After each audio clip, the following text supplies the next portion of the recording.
We are just one step closer to a coronavirus vaccine with three very different candidates.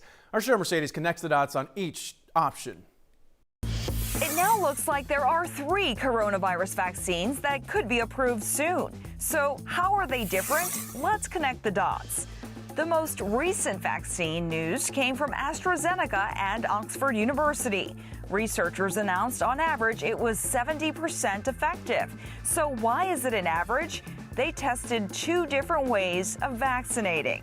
One group was given half a dose at first, then a full dose a month later. That was 90% effective.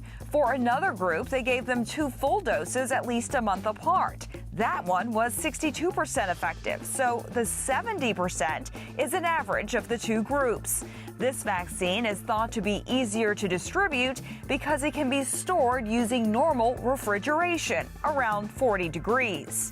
That is not the case for the Pfizer vaccine. It has to be stored in extreme cold, around minus 100 degrees Fahrenheit.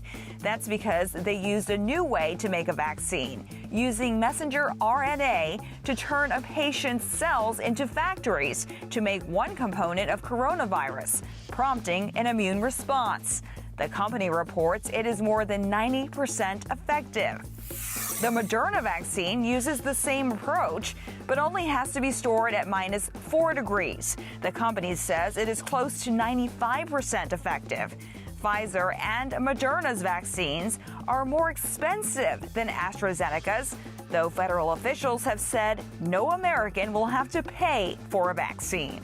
Connecting the dots, I'm Cheryl Mercedes for H-Town Rush. Cheryl, thank you. And you can find more on Texas vaccine plan right now. That is on KHOU.com.